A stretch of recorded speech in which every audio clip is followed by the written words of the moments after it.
Bonjour, merci à tous d'être venus à notre conférence. Mais avant de commencer, remercions nos sponsors sans qui cet événement n'aurait pas eu lieu. Nous en profitons pour remercier les organisateurs d'Agile en scène qui font un travail remarquable, donc merci à eux.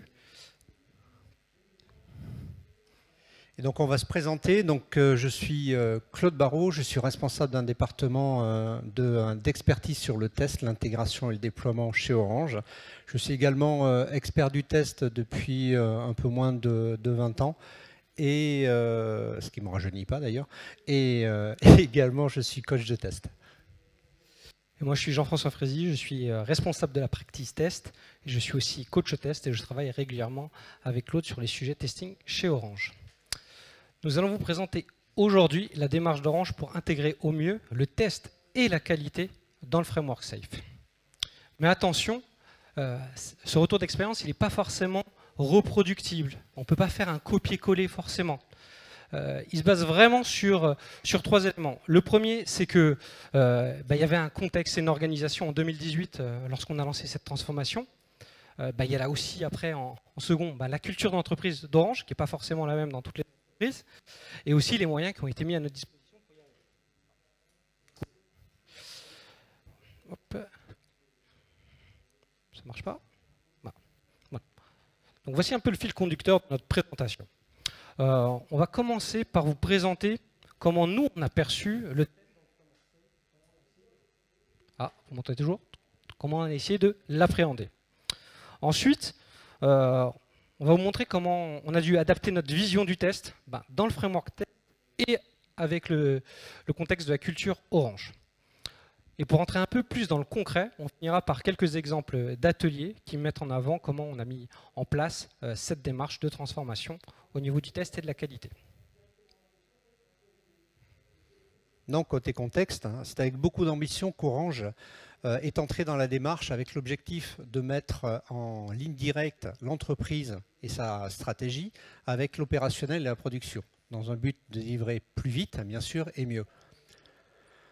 Nous avons lancé un nombre important de trains, plus d'une cinquantaine sur les 2 dernières années. Nous avons un legacy qui est important. Nous sommes une entreprise assez ancienne, qui était avant même une administration. Et nous avons beaucoup d'applications, même si 400 applications sont concernées par le framework SAFe. De ce fait, nous avons dû prendre en compte des projets et des fonctionnements différents dans un même train SAFe, donc des projets en agile, des projets en cycle en V, et des cycles de MEP différents. Nos compétences et technologies sont hétérogènes. Donc, se côtoient du progiciel, du virtuel, des box, des partenaires avec leur propre SI. Également, nous avons des équipes réparties un peu partout en France, mais aussi en Europe et au Maghreb. Et donc, comment allions-nous accompagner ces équipes multisites et faire adhérer à des modes de fonctionnement collaboratifs, mais aussi de proximité. Donc, on n'allait pas relocaliser. Donc, c'est un peu tout ça qu'on se posait comme question. Et pour finir, cette transformation implique beaucoup de composantes, je veux bien que tu avances, beaucoup de composantes de l'entreprise à différents niveaux, les managers, les opérationnels, le marketing, la stratégie, on l'a vu durant les différentes présentations aujourd'hui. Et donc, bien évidemment, il fallait replacer au cœur et embarquer le testeur et le test dans ce nouveau framework. Justement, voici ce framework SAFe. C'est la vue essentielle. Je pense que vous l'avez vu plusieurs fois aujourd'hui, donc je ne vais pas revenir dessus. Mais je vous demandais quand même de prêter attention et de me dire si vous voyez le testeur ou le test manager dans cette vue. Donc, je ne vais pas vous laisser chercher trop longtemps. Certes, dans le framework SAFe, on parle de test, mais le testeur, il n'est pas présent dans le syllabus. Donc, on voit par contre émerger d'autres rôles, les système teams, le RTE, c'est très intéressant, mais on voit surtout qu'il y a une notion qui est apportée par SAFe, cette notion de built-in quality. Donc on va vraiment beaucoup de qualité à plusieurs niveaux, sur les niveaux des user cases, sur de l'architecture, au niveau du code, la qualité du système, la qualité des releases. Donc nous, en tant que testeurs sur une équipe transverse, on se dit c'est génial, la qualité, ça va être l'affaire de tous. Après, on se dit, mais si c'est l'affaire de tous, le risque, c'est pas que ça soit l'affaire de personne finalement et que personne la prenne en compte. Donc nous, à la base, on est quand même adossé à une équipe transversale, et on s'est dit, il faudra peut-être qu'on trouve une organisation qui permette vraiment d'intégrer au mieux le test et la qualité dans le framework pour que ça soit bien pris en compte et qu'on n'ait pas trop de surprises. Ce que je peux vous dire avec le recul, c'est que le test et la qualité, au final, n'ont jamais été autant présents et que le testeur est devenu un acteur incontournable, du moins dans le contexte qu'on a vu, que vous allez voir chez Orange. Mais avant d'en arriver là, on a dû relever un bon nombre de challenges. Je ne vous cache pas que quand on a vu arriver ce framework-là, avec Claude, on s'est dit, on va prendre ça par quel bout? Parce que ça fait quand même assez peur. Je pense que certains ont vécu cette situation dans la salle. Pardon. Donc il a fallu vraiment se dire, en tant qu'équipe transverse, il faut qu'on accompagne cette transformation au niveau du test et de la qualité, et qu'on trouve notre organisation et quelles compétences on allait avoir besoin pour y arriver. Et un axe majeur, et une clé de succès pour nous, c'était vraiment, il ne faut pas que ça soyons nous, équipe transverse, qui mettions à disposition des compétences ou juste soit réduit à de l'expertise technique sur de l'outillage, mais vraiment qu'on arrive à les rendre autonomes, qui prennent en compte le test et la qualité comme quelque chose d'indispensable pour délivrer en temps et en heure, et dès la première fois. Donc on a mis en place des approches d'accompagnement qui étaient sur mesure. Comme Claude vous l'a montré tout à l'heure, il y a une grande diversité technique et méthodologique. Donc il a fallu adapter notre démarche et nos besoins, parce que la sécurité était très très diversifiée sur différents sujets. Sur le test, sur la qualité, mais aussi sur l'agilité, le DevOps et le passage à l'échelle. Donc il a vraiment dû prendre cela en compte et pas que la partie test pour pouvoir les accompagner au mieux. Un autre sujet qu'on a vu rapidement en accompagnant les premiers trains, on s'est vu qu'il y avait un manque sur la partie automatisation et notamment sur la partie test de bout en bout. Et on s'est dit qu'il fallait vraiment prendre cela en compte très rapidement dans nos accompagnements pour accélérer les phases de qualité, transformer avec plus de valeur et surtout accélérer les phases d'acceptation. Donc pour cela, on a dû voir ce qu'on pouvait faire pour adapter les outils d'automatisation et de test management pour qu'ils soient le plus hétérogènes possible. Il est indispensable qu'on parle tous de la même façon avec les mêmes outils pour faciliter nos accompagnements. Mais ces éléments techniques sont indispensables, mais ce n'est pas vraiment les plus grands questionnements qui sont arrivés au début. On nous a rapidement demandé, mais au final, qui fait les tests? Et s'il y a des gens qui font des tests dans une team, est-ce qu'ils doivent refaire les mêmes tests dans une autre team? On ne va pas être redondant. Qui fait les tests d'intégration? Qui fait les tests de bout en bout? Est-ce que la système team doit faire des tests? Ou comment je vais faire ma stratégie de test pour chaque PI qui revient si régulièrement au bout de 10 semaines? Donc on a dû vraiment réaffiner l'organisation pour que le test il soit vraiment compris à tous les niveaux du framework SAFe et qu'on puisse l'adapter à tous les différents types d'acteurs auxquels on voulait l'adresser. Alors, les pratiques de test, effectivement, mais à qui on s'adresse? C'est vraiment la question aussi qu'on doit se poser. Pour commencer, le testeur, effectivement. Donc, c'est lui qui fait la définition, il fait la création des tests, la réalisation aussi des tests sur le produit dans le but de garantir un niveau de qualité suffisant. Bien sûr, il s'aide d'outils comme d'outils d'automatisation pour respecter ses engagements. Mais il n'y a pas que lui, il y a aussi... Ouais. Voilà, le développeur qui réalise des tests unitaires et les tests d'intégration. Donc c'est vraiment pour une bonne qualité. On sait que dans la pyramide des tests agiles, on sait que 80% des tests sont réalisés à ce niveau-là. Donc il est un acteur aussi important sur le phénomène de tester. Ensuite, on a les métiers.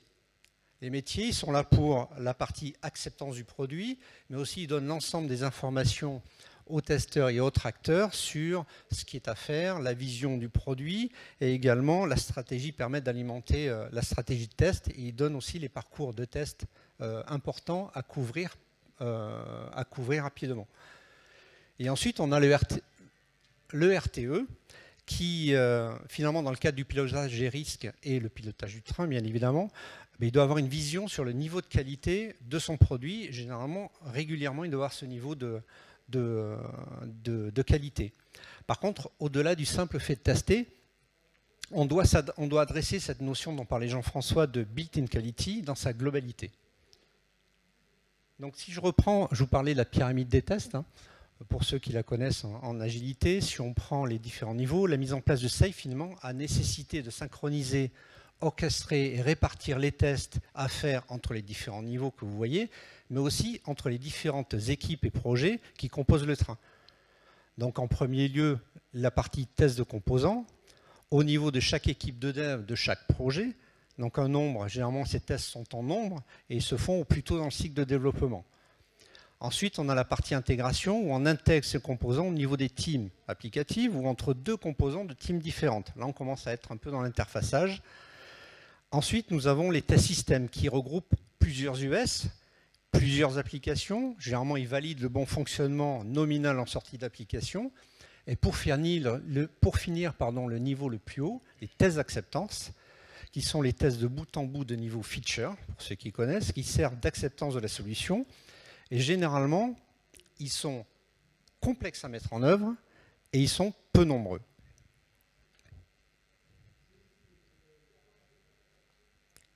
Et c'est à toi. Tout à fait. Donc pour aborder et adresser correctement cette transformation, on s'est dit rapidement qu'on devait avoir besoin d'un nouveau rôle, avec de nouvelles compétences. C'était indispensable dans la vision des choses que l'on avait. Donc on a voulu faire un peu un rôle hybride. Bon, ce n'est pas du machine learning ou de l'IA, vous allez voir, on parle vraiment de personnes. Donc on s'est dit, il est indispensable qu'on s'appuie sur des experts, des testeurs seniors, avec leur maturité, qui ont une très grosse expertise technique, qui savent parler d'automatisation, de shift left, trouver des solutions techniques pour adresser le test rapidement et efficacement. Mais au-delà de la technique, des profils aussi avec de très fortes méthodologies de test, qui ont vu des environnements complexes et qui savent adresser des stratégies à forte valeur ajoutée en pilotant cela par les risques et en prenant vraiment une gestion des priorités. Donc une très forte connaissance des pratiques de test, forcément dans l'agilité et dans le DevOps. On a décidé très rapidement qu'il fallait certifier SAFe ces profils-là. Mais finalement, ce n'était pas suffisant. Donc on s'est dit, cette fois, on ne va pas faire du test à la place des équipes. On a besoin de les accompagner, de les transformer. Et on avait aussi beaucoup d'ambition dans ces accompagnements. Donc pour nous, il était indispensable qu'il y ait vraiment ce profil aussi de coach. Alors qu'est-ce qu'on met dans ce terme de coach? Vous voyez beaucoup de coach agile, de coach SAFe, de coach DevOps. Et là, c'est vraiment quelqu'un qui va accompagner, qui va être curieux, qui va vraiment mettre la collaboration au centre des échanges. On va être beaucoup plus dans le faire que faire. Donc c'est vraiment des compétences interpersonnelles qui nous paraissaient vraiment intéressantes. C'est un peu des gens qui adorent partager, expliquer, donner leurs connaissances. En gros, le super expert avec l'ego qui dit « avant moi, la qualité, c'était naze et grâce à moi, je vais sauver le projet », ce n'est pas ce qu'on voulait. Donc on voulait vraiment cette attitude de coaching. Il faut être capable de mener des ateliers, d'embarquer quand même des ateliers de 30, 40, 100 personnes où on va parler de qualité et pas forcément que des testeurs. Donc voilà, il faut vraiment quelqu'un qui ait des solides connaissances techniques parce qu'on va parler de tests, mais qui ait cette capacité d'écoute et d'adaptation pour mener cela à bien. Donc on a eu de la chance parce que dans nos différentes équipes, on trouvait qu'on avait ces profils-là et qu'on pouvait les embarquer dans cette transformation. Et ce rôle-là, ce nouveau rôle, on l'a appelé très facilement, vous allez me dire, coach test. Alors du coaching, oui, mais du coaching finalement pour réussir la transformation du test. Donc, par contre, ce coach ou ce coaching, il ne doit pas être à la personne qui va sauver à lui seul la qualité d'un train ou d'un projet. C'est vraiment pas un acteur qui travaille seul. Vraiment, c'est un facilitateur avec une grande expertise du test qui va faire germer finalement la transformation au sein des équipes. C'est vraiment cette notion-là qu'on était là pour apporter. Et on a constaté finalement que la reconnaissance du coach de test s'est fait assez rapidement. Finalement, son approche, elle est globale. Donc finalement, il se met en interaction naturelle avec l'ensemble des acteurs dans le framework SAFe, que ce soit dans le train, les équipes, même au niveau du train, les SAE et compagnie, mais aussi au niveau des accompagnements, que ce soit les accompagnants, que ce soit les coachs agiles, les coachs safe ou les coachs DevOps. C'était vraiment un élément intéressant et on a vu qu'il s'est vraiment embarqué très rapidement.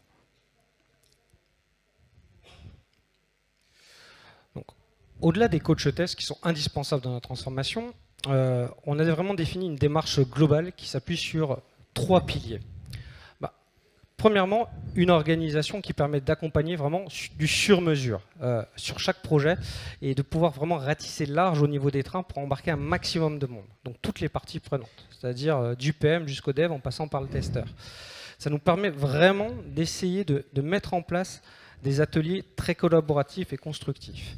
Donc pour faire cela, on s'appuie sur une méthodologie qui est avec en son centre de la collaboration. On va mettre en place des ateliers collaboratifs, participatifs, où certes on va parler de leurs problématiques de test, de qualité, mais aussi de leurs contraintes, de leurs peurs, de comment ils vont adresser, comment ils vont travailler avec des équipes qui n'ont jamais l'habitude de travailler pour parler autour du sujet, bien sûr du test et de la qualité.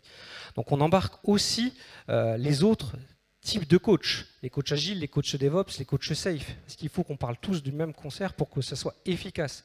Si nous on dit il faut faire du shift left, mais que le DevOps dit bah non, finalement on ne va pas le faire tout à fait comme ça, parce qu'il y a peut-être une vraie contrainte technique, il faut qu'on soit en phase pour pouvoir accompagner les équipes correctement.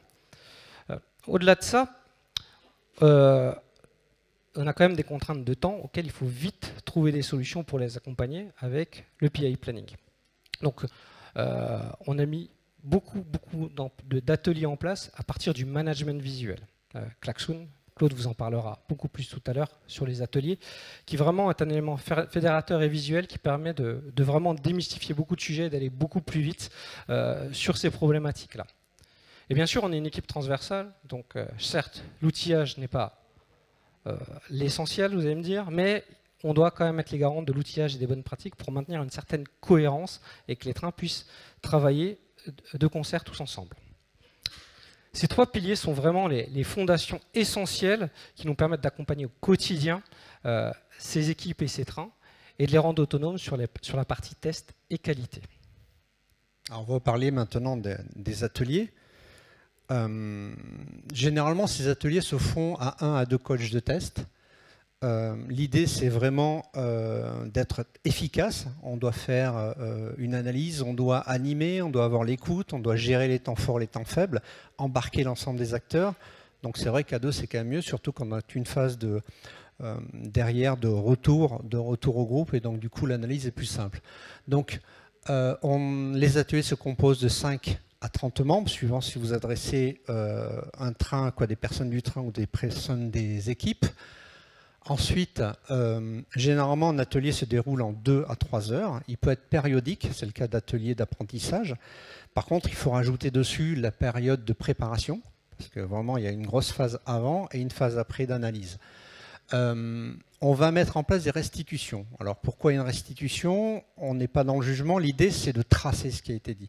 On va amener les points forts, les points faibles. L'idée, c'est de mettre en évidence auprès de l'équipe ce qu'ils ont dit, puisque c'est eux qui s'expriment, et nous, on ne fait qu'animer ces points-là. Donc ça, c'est un élément important. Et l'idée, c'est de faire une restitution. On le refait sous forme de PDF. On fait des radars, on fait tout un tas de choses, vous le verrez au slide suivant. Mais l'important, c'est de ne pas être dans le jugement, d'être le plus positif possible, et c'est une restitution qui se fait au groupe et rien qu'au groupe. On ne donne pas ça au manager, ça reste vraiment dans le groupe. L'idée, c'est que tout le monde s'exprime. Donc, les règles finalement des ateliers, généralement, il faut qu'on essaie de les rendre ludiques, même si on est là pour travailler, il faut quand même qu'il y ait une sorte d'amusement pour que les gens puissent s'exprimer et lâchent un peu, lâchent prise. Donc ensuite, il faut être dans la bienveillance. On fixe les règles en début d'atelier. La bienveillance est un élément qui est hyper important. Tout peut se dire dans l'atelier, mais ça reste dans l'atelier. C'est important.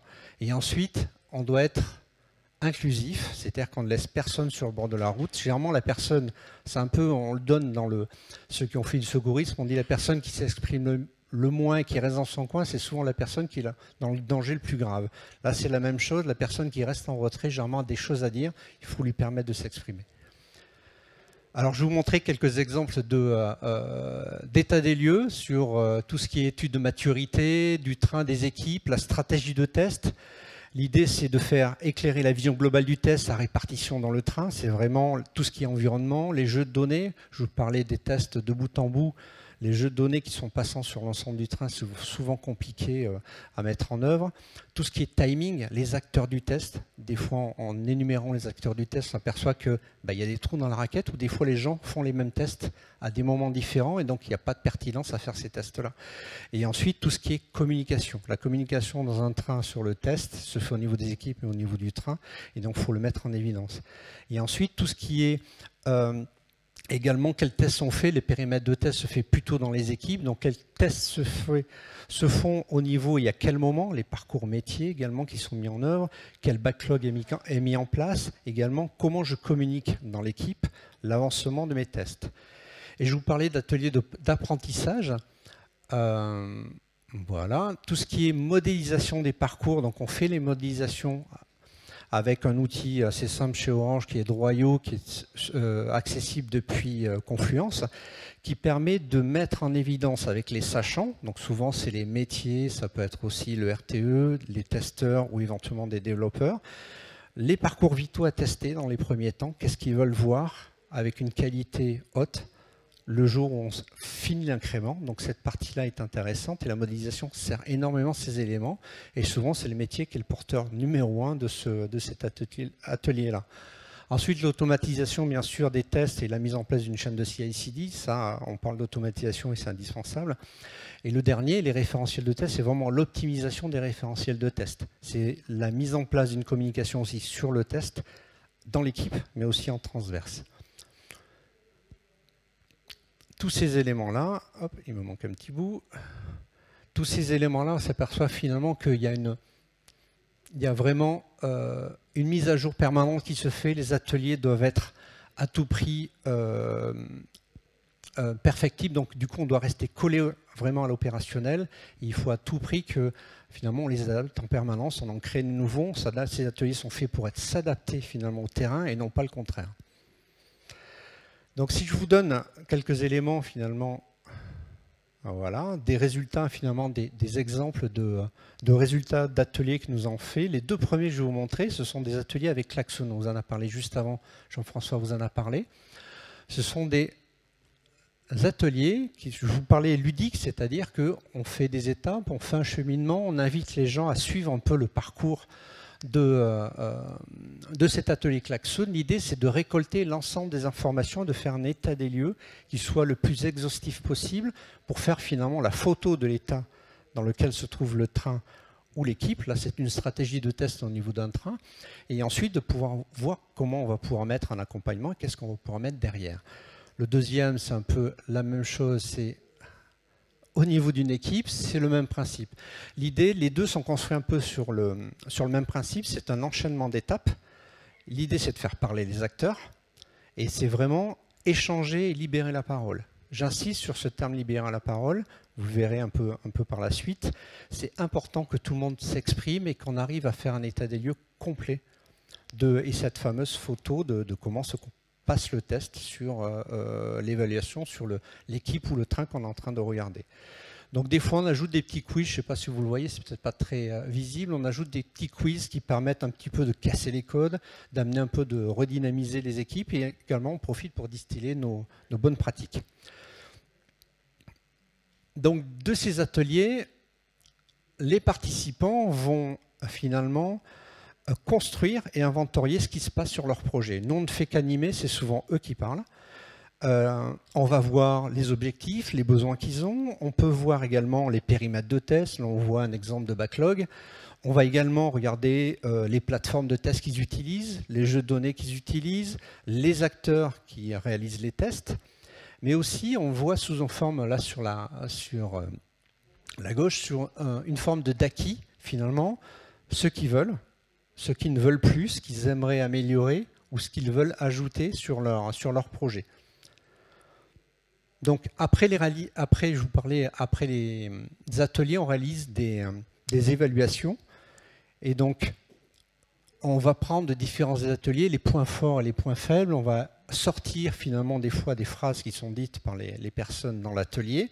L'idée, c'est de ramener toujours de la discussion, de l'échange. Et donc on va faire un radar Donc, sous forme de PDF, on rassemble l'ensemble des informations et à un moment donné, on va créer un radar. Alors, ce radar, il est un peu... il est subjectif, il est construit par les coachs en fonction de tout ce qui a été dit lors de l'atelier.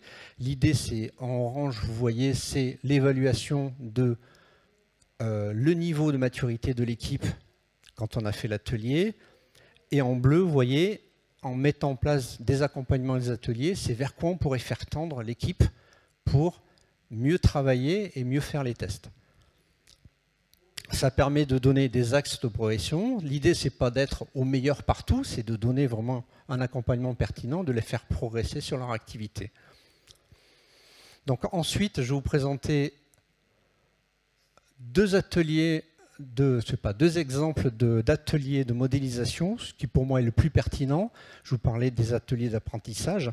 Ce sont deux modélisations de parcours métier. La modélisation est un élément qui est porté souvent par les métiers, ça leur plaît beaucoup et donc du coup ça amène un peu une dynamique et ça permet de représenter ce qu'ils veulent voir, ce qu'ils veulent tester. Ça peut permettre aussi d'embarquer des nouveaux arrivants. Ça permet de voir, donc en partie haute, vous avez les entrées-sorties. En partie milieu, vous avez toutes les tâches et toutes les actions qui se déroulent sur un parcours. Et en partie basse, c'est les systèmes qui sont traversés et qui sont à un instant T utilisés. Ça permet de voir comment je vais réaliser mes tests, quels environnements je vais avoir besoin. Éventuellement, on peut parler données. Ça permet de voir, si on rajoute dessus les évolutions, de voir exactement qu'est-ce que je dois transformer en termes de tests qui sont déjà existants ou éventuellement quel test je dois rajouter pour couvrir ce nouveau parcours. Donc c'est un élément qui permet vraiment de parler un langage commun, c'est-à-dire qu'on ne va pas utiliser le langage du test mais un langage graphique et de mettre autour de la table les acteurs, les développeurs, les testeurs, les métiers et de parler un petit peu de choses concrètes à partir d'un dessin. Souvent un dessin vaut mieux que beaucoup d'explications et c'est le cas avec la modélisation. Donc, en chiffres, finalement, qu'est-ce que ça donne? Ce coach de test chez Orange, finalement, qu'est-ce qu'on a eu? On a 5 coachs de test chez Orange. Ils ont accompagné une vingtaine, donc sur les 2 dernières années, c'est pas il y a 6 mois, ils ont accompagné une vingtaine de trains, dont certains sont toujours en cours. Ça fait à peu près 140 équipes. Alors bien sûr, on ne passe pas après chacune des personnes de chaque équipe, mais ça donne une tendance. Les ateliers de maturité, ces fameux états des lieux, on en a fait une centaine. Avec les bilans, les accompagnements, ça nous a permis de monter un certain nombre d'ateliers de transformation et d'apprentissage. On en a fait 150 sur les outils, on en a fait sur des modélisations, on en a fait aussi sur des connecteurs qu'on a développés pour interfacer un certain nombre d'outils et pouvoir faire que les chaînes d'information soient le plus automatisées possible. Je parle d'un exemple, c'est remonter des résultats d'un robot framework vers un X-ray tout simplement. Donc ça se fait automatiquement et ça permet d'éviter les doubles saisies. Donc ça, on a mis en place et on accompagne les gens. Également, comment gérer au mieux ces workflows, comment mettre en place une stratégie de test. Tout ça fait partie des ateliers d'apprentissage. C'est ce fameux radar avec la zone bleue. On met ça en place et ça permet de faire évoluer les gens. Ensuite, on a mis en place 80 séances de formation. Alors c'est formation acculturation, ça dure 1 heure. On avait 2 axes, dont la modélisation, mais surtout, on a changé d'outil de gestion de test chez Orange il y a 2 ans. On a mis en place X-Ray de la suite logicielle Jira Confiance. Et donc, il a fallu acculturer les gens sur ce nouvel outil. Donc, on a mis en libre service toutes les 3 semaines. On fait 2 séances, modélisation et une X-Ray. Et c'est complètement ouvert, les gens viennent s'acculturer à ces outils-là et ensuite ils viennent travailler et ils travaillent dessus sur leur projet. L'idée, c'est de canaliser un peu la connaissance et leur permettre de commencer, de démarrer avec un minimum d'informations sur ces outils-là. Et ensuite, pour finir, et le voilà, on a mis en place aussi des rendez-vous qu'on appelle techniques du mercredi, qu'on appelle les cahiers pratiques du DevOps. Et ces rendez-vous, ce sont via Klaxoon, pour ceux qui connaissent, on appelle ça le mode capsule. Vous pouvez faire une auto-formation ou un TP dirigé, et ça vous permet à des personnes qui s'inscrivent à ces cahiers pratiques du DevOps du mercredi de venir suivre ces auto-formations. Alors il y en a sur X-Ray, il y en a sur l'automatisation, il y en a sur la stratégie, il y en a tout un tas chez nous qui existent et on en crée régulièrement des nouvelles. Et donc les personnes suivent ces sessions-là, suivent ces capsules d'auto-formation et ils ont à disposition un coach de test qui est disponible en cas de questions ou de conseils sur la réalisation de ces capsules. Et c'est à toi. Ce qui est intéressant, c'est que ces résultats montrent qu'ils sont vraiment plébiscités et surtout, ils sont confirmés par le bouche à oreille qui viennent du terrain. Ça nous a permis de vraiment donner une base solide et de quelque part un peu nous industrialiser, même si on fait du sur-mesure. Et ça nous a permis de générer vraiment plus de confiance au sein des trains qu'on a accompagnés. Et ça passe vraiment par des actes de communication. Souvent, le test, on communique. Voilà. Bon, historiquement, on communique des defects, mais là, on va communiquer sur des bonnes pratiques et sur un accompagnement. Au-delà de ça, ça nous permet vraiment de mettre la collaboration. C'est pour ceux qui connaissent vraiment les trois amigos, mais qu'on met vraiment au niveau de safe, sur tous les acteurs, et ont vraiment la collaboration et le partage au centre de nos accompagnements. Et ça permet vraiment, nous, d'accélérer nos accompagnements, mais surtout au train, d'accélérer leur vision du test, la mise en place de leur stratégie de test et l'exécution des tests, et vraiment être dans l'efficacité. Mais avant de passer avant, c'est ce qui est intéressant quand on voit tout ça, le meilleur indicateur qui montre que ça prend, faut savoir qu'en fait, les trains ne sont pas obligés de faire appel à nous. Mais ce qui se passe, c'est que les trains qu'on accompagnait, ils sont très moteurs. Ils sont même promoteurs, je dirais. On fait souvent des retours d'expérience aux autres trains qu'on accompagne et on a un bon nombre de trains qui souhaitent partager sur leur retour d'expérience, sur ce qui a bien fonctionné, mais aussi sur ce qui n'a pas bien fonctionné dans le contexte qui était le leur. Et ça, c'est super intéressant parce que ce qui fait que, comme on arrive comme une équipe externe, des fois, on a peur d'être jugé, de se dire est-ce que ça nous convient ou pas. Et ça permet vraiment d'accélérer la prise de décision pour être accompagné et que le train démarre correctement sur les bases de la qualité. Donc, au-delà de ces résultats, à un moment donné, il faut mesurer quand même ce qui se passe. Donc, on a essayé de mettre certains indicateurs globaux. Et clairement, on n'a pas voulu inventer la roue. On s'est rapproché de nos amis du DevOps qui étaient un peu en avance sur nous. Et on a défini clairement 3 indicateurs. Le premier étant vraiment le délai pour mettre en prod une feature. Il est important de nous savoir, est-ce que le délai qui avait été chiffré est maintenu? Est-ce qu'on ne maintient pas les délais?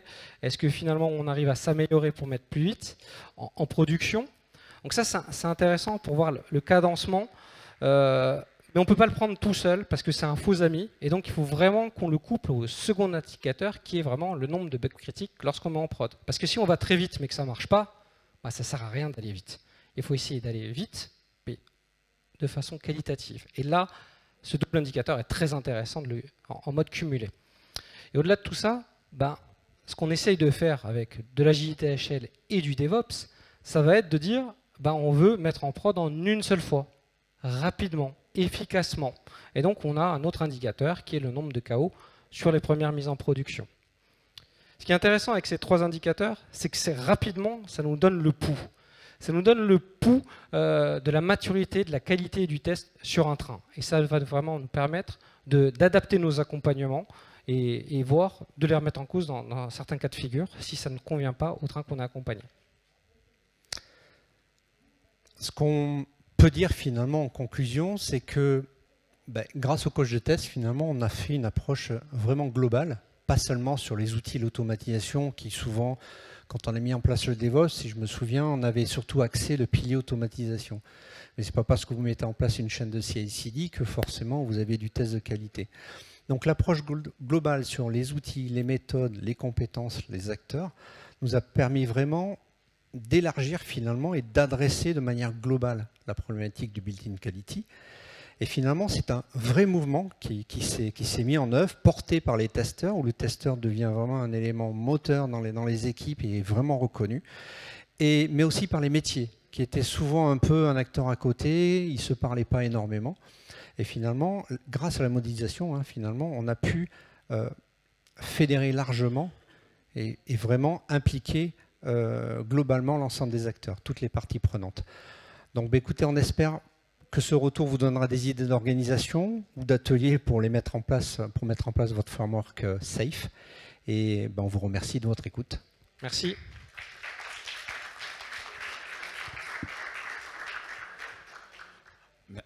Merci à tous les deux de votre intervention. Il va y avoir une petite session de questions-réponses. Donc pour ceux qui ont des questions, je passerai. Sinon, entre-temps, je vous inviterai à flasher le QR code pour faire vos retours à chaud. Il y a une question par là. Merci pour ce retour d'expérience. C'est très intéressant. C'est une démarche différente et j'apprécie. J'avais une question par rapport au suivi des équipes et notamment par rapport à la priorisation des actions qui peuvent être mises en place auprès de ces équipes, parce que j'imagine que vous découvrez un delta entre la situation et ce que vous proposez mettre en place, c'est ce que vous avez montré tout à l'heure. Et du coup, est-ce que vous participez à des PI? Est-ce que vous participez à leur backlog? Est-ce que vous aidez à prioriser auprès du RTE ou des Scrum Masters? Enfin, comment vous gérez toute cette partie-là? Alors oui, ça nous arrive d'être partie prenante dans les PI pour notamment partir sur la stratégie, travailler sur la vision, beaucoup avec les PM et les RTE, très important pour qu'ils donnent la vision. On n'est pas encore allé jusqu'au sponsor, mais on espère un jour y aller. Et oui, donc ça peut arriver qu'on étoffe un peu plus l'équipe et qu'on fasse partie temporairement de leur équipe, mais c'est vraiment temporaire. Le but, on n'est pas là pour se substituer à une équipe et donc être partie prenante dans leur backlog. On a surtout un backlog en commun chez nous pour suivre les actions, parce que un coach ne suit pas qu'un seul train, on suit plusieurs pendant une période donnée. Et en fait, il y a un contrat. On se définit clairement avec les acteurs du projet combien de temps on va intervenir et pour quels objectifs.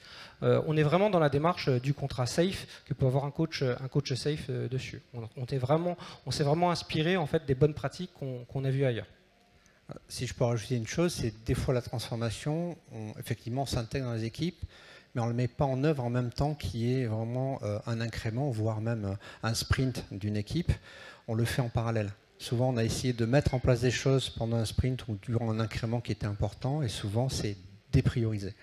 Donc, on essaye de trouver la juste mesure entre la mise en place d'écosystèmes en parallèle, la montée en compétences des équipes et cette transformation au cœur de l'équipe. Et ensuite, on essaye d'amener ces nouvelles pratiques et on les distille finalement. On est là pour les distiller et amener cette transformation la plus fluide possible. Ce qui n'est pas forcément évident, mais on essaye d'être fluide là-dessus. Très bien, merci. Une autre question? Oui.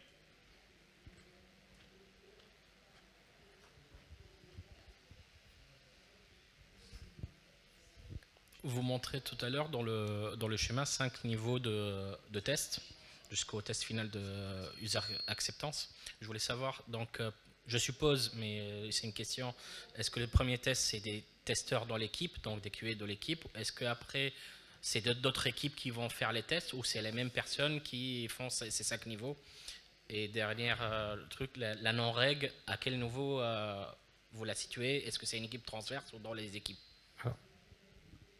On a essayé de simplifier, mais en fait, il y a 2 niveaux de pyramide. Il y a celle de l'équipe, où clairement, le premier niveau, ça va être le développeur qui va faire ses tests unitaires. Donc en fait, le premier test, en fonction qu'on ait un train ou une team, c'est pas tout à fait la même chose. On va utiliser le même terme, mais c'est ce qu'on essaye d'expliquer. Donc oui, et sur la test de non-régression, il y a des choses qui sont faites au niveau de l'équipe, parce que c'est eux qui le portent, et après, il y a les tests d'acceptance. Et chez Orange, en général, c'est la system team qui va essayer de mettre ça en place. Et ils ont mis des test managers, voire un automaticien dans cette partie-là. Pareil, c'est un parti pris auquel on a encouragé fortement, parce que sinon il y avait un énorme trou dans la raquette. Et c'était l'EPM qui devait le faire, voire le RTE, comment dire, c'était pas fait.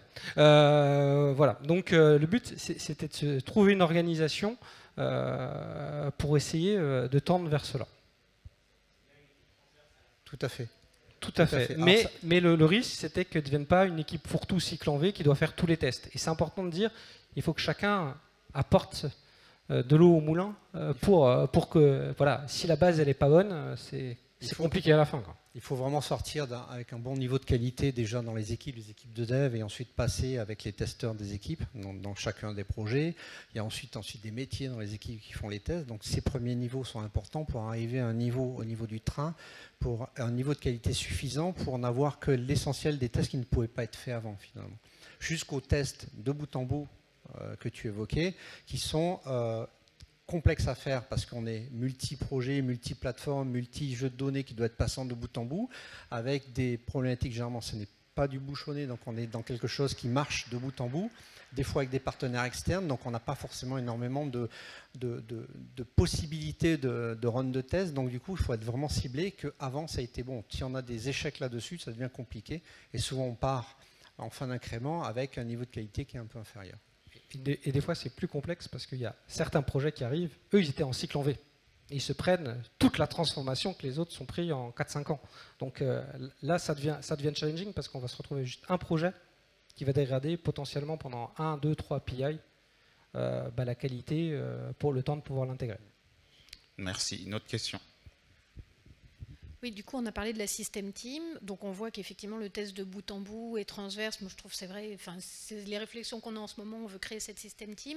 C'est là où se passe aussi tout ce qui va être donc autour des JDD, j'imagine, quand on est transverse, l'alignement des environnements. Mais est-ce qu'à l'intérieur de cette system team, il y a aussi d'autres compétences, outre le test? C'est-à-dire qu'on a parlé de DevOps. Est-ce que les compétences DevOps sont là aussi dans la system team? Alors, on met des compétences sur le CI/CD, sur le DevOps, effectivement. Alors, nous, on a une approche DevOps avec des coachs qui interviennent au niveau du train et donc qui interviennent aussi essentiellement au niveau des équipes, puisque les 4 piliers se mettent en place sur les équipes. La System Team, c'est du CI/CD, c'est mettre en place des chaînes automatisées de bout en bout, donc il y a ces compétences-là. Des compétences aussi techniques sur certaines technos, ça peut arriver aussi.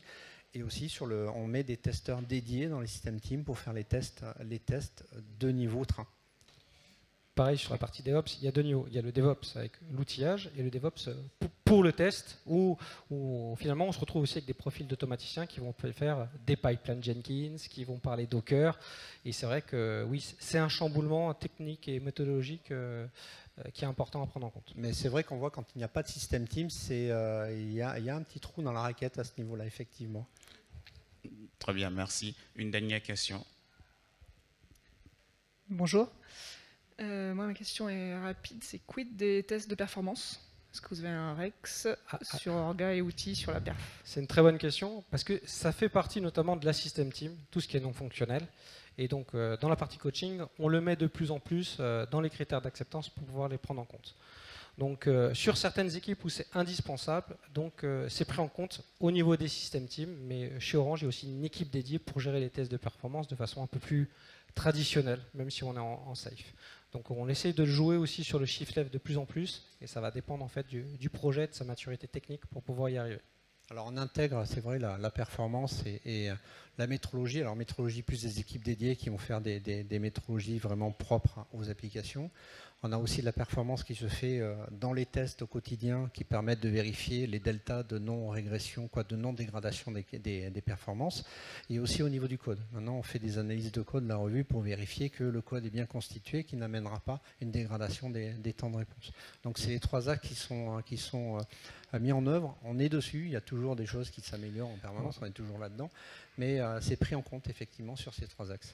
On a mis une petite astuce pour essayer de mettre ça en compte rapidement sur les parties tests de bout en bout. Il y a des tests automatiques.